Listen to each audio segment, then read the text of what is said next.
Former Member of Parliament from Canada Charlie Angus just brought the House down at a powerful speech in Ottawa. He gave this speech really addressed to not just Canada, but the entire world, laying the smackdown to Donald Trump for Trump's catastrophic and unlawful war in Iran, and Donald Trump and his gangster regime's authoritarian behavior. This was a call to arms, if you will, by Charlie Angus within Canada and to the rest of the world that values democracy. Do something now, stand up and stop this gangster regime. And he did it in Ottawa. I want to show you what went down. Let me show you a short clip, one of the most powerful moments of this speech by former Member of Parliament of Canada, Charlie Angus. Play this clip. Canada is a sovereign, independent, and free nation. Our border and our democracy does not exist at the whim of the predator in the White House. Anyone who thinks that our nation's borders will be respected because the gangster in Washington happens to like the king fails to recognize the nature of the threat before us. Then Charlie Angus was not holding back when he called out Donald Trump in no uncertain terms. Let's play it. There is no morality in a man accused of raping children, and no morality in a political system that would give such unprecedented power to this criminal. More from Charlie Angus as well, talking about the moment that we're in right now. Let's play it. The world stood frozen as the madman with the nuclear codes used the threat of destroying a civilization as a negotiating tactic. Terrifying, but not nearly as terrifying as the fact that no one is stepping up to stop him. We are witnessing the collective failure and complicity of the political institutions, the courts, the media, and the business class of the most powerful nation on earth. Now, I want to show you the whole speech that Charlie Angus gave. Don't worry, it's not all that long. It's under 7 minutes in length. Please watch this entire speech. It is so powerful. It is so incredible. Play this clip. This past week, the world stood frozen as the madman with the nuclear codes used the threat of destroying a civilization as a negotiating tactic. Terrifying, but not nearly as terrifying as the fact that no one is stepping up to stop him. We are witnessing the collective failure and complicity of the political institutions, the courts, the media, and the business class of the most powerful nation on earth. And where are the allied nations? Hoping perhaps that he won't notice us? This past week, we learned that Donald Trump said he wasn't going to invade Canada or force the movement of the border, not because we were a democratic ally, not because it would be a breach of international law, but because he says he likes King Charles. Canada is a sovereign, independent, and free nation. Our border and our democracy does not exist at the whim of the predator in the White House. Anyone who thinks that our nation's borders will be respected because the gangster in Washington happens to like the king fails to recognize the nature of the threat before us. This is a president who says the only constraint on his actions is not Congress, not the courts, not international law, but, quote, my own morality, my own mind. There is no morality in a man accused of raping children, and no morality in a political system that would give such unprecedented power to this criminal. The issue for Canada is that we share a 9,000-kilometer undefended border with a nation that is no longer under the rule of law. Trump's threat to NATO is not just a threat to Ukraine and Greenland. It is a threat to us because it is about isolating us. Donald Trump has never wavered in his attack on our nation or lessened the insults against our leaders and institutions. We are now like Finland and the Baltic states on the border of a menacing threat. But they have taken an all of society approach to resistance. Canada needs one as well. For the past year, I've traveled this country meeting people and listening to their views on how to protect Canada's sovereignty and independence. Canadians are united like never before. They're willing to do their part, and they're fiercely determined to protect our democracy and our values. It's been reported that the government has set up plans for a 300,000 person volunteer citizens force, but so far nothing's been said publicly. Why? I've met many people willing to sign up.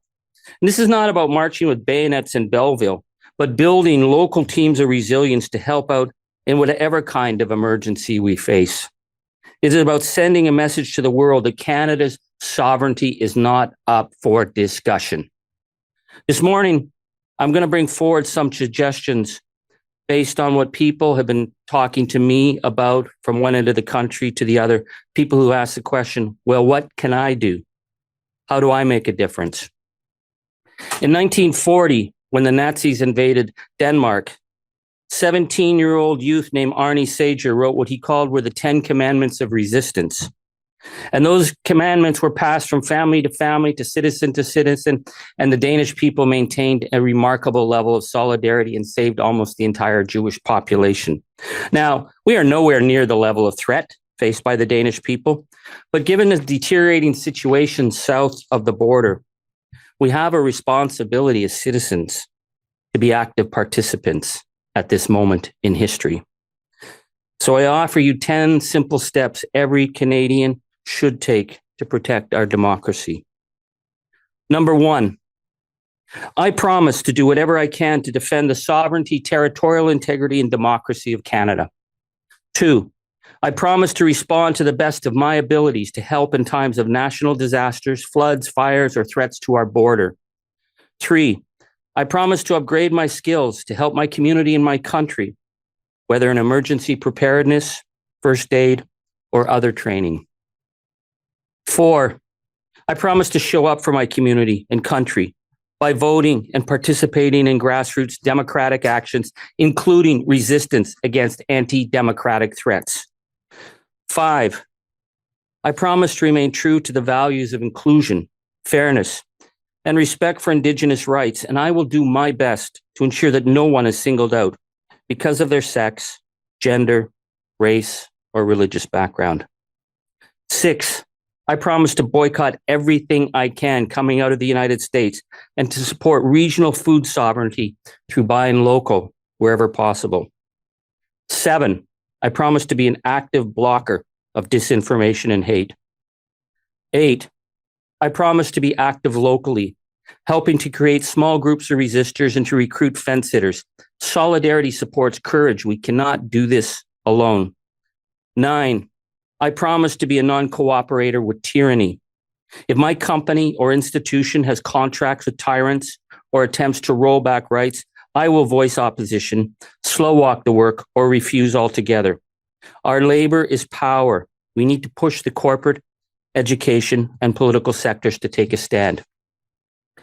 And 10, I promise that if our territorial integrity is breached, either externally or internally, I will be an active disruptor.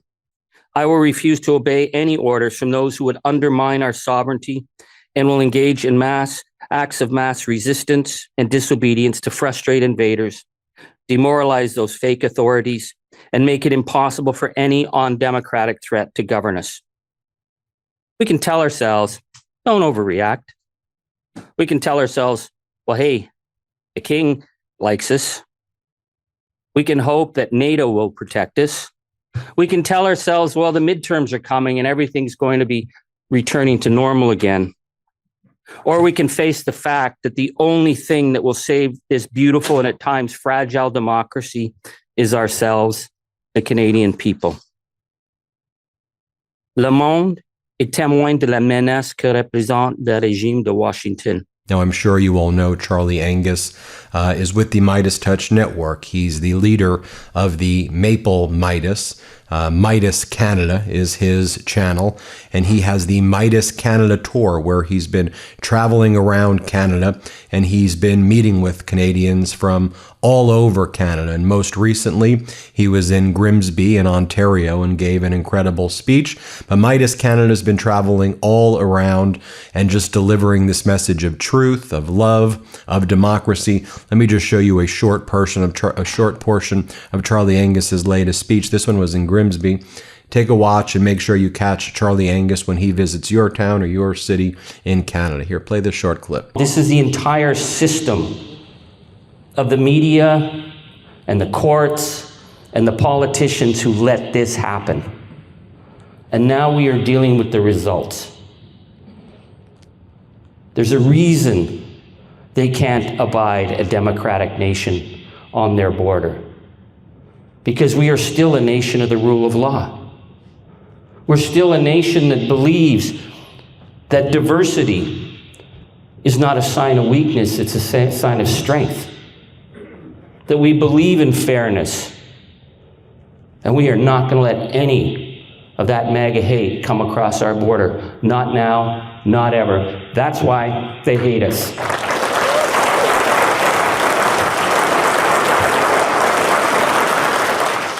But you feel alone, but you're not alone. And I want to tell you that wherever I go in this country, from the little village of North Rustico, Prince Edward Island, to the Sunshine Coast of British Columbia, we pack halls like this. And they're not here to hear me do the song and dance. They're here to say, what do we do to defend our democracy? And I think we are at a very powerful moment. I mean, okay, let's face it. Wouldn't we just rather be like going back and doing what we normally did? But we're at a moment of history. We've always been in a moment of history, but right now we all know it, and I know history sucks. It really does. But we have the opportunity to decide what kind of nation we're going to be. There you have it, everybody. Let me know what you think. Hit subscribe, help us get to 7 million subscribers, and subscribe to the Meidas Canada YouTube channel as well. Love this video? Support independent media and unlock exclusive content, ad-free videos, and custom emojis by becoming a paid member of our YouTube channel today. You can also gift memberships to others. Let's keep growing together.